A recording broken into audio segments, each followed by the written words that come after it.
কোটা সংস্কার আন্দোলনকে কেন্দ্র করে বাংলাদেশে সৃষ্ট অস্থিতিশীল পরিস্থিতি দেখে কষ্ট পেয়েছেন বার্সেলোনায় খেলা স্প্যানিশ ফুটবলার পাবলো গাভি। রোববার নিজের ফেসবুক পেজে এক পোস্টের মাধ্যমে বাংলাদেশের পাশে দাঁড়িয়েছেন এই তরুণ ফুটবলার।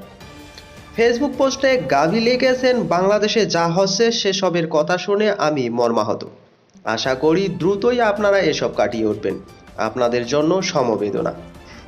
এর আগে আর্জেন্টিনার বিশ্বকাপ জয়ী তরুণ ফুটবলার এনজো ফার্নান্দেজও শিক্ষার্থীদের প্রতি সহমর্মিতা জানিয়েছেন।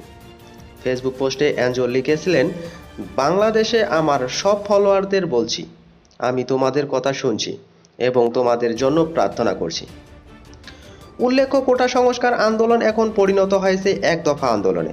রোববার বৈষম্য বিরোধী ছাত্র আন্দোলনের ডাকে অসহযোগে আন্দোলনের প্রথম দিনে সারা দেশে ব্যাপক সংঘাত সহিংসতা হয়েছে। এতে বহু মানুষ প্রাণ হারিয়েছেন, আহত হয়েছেন অনেকে।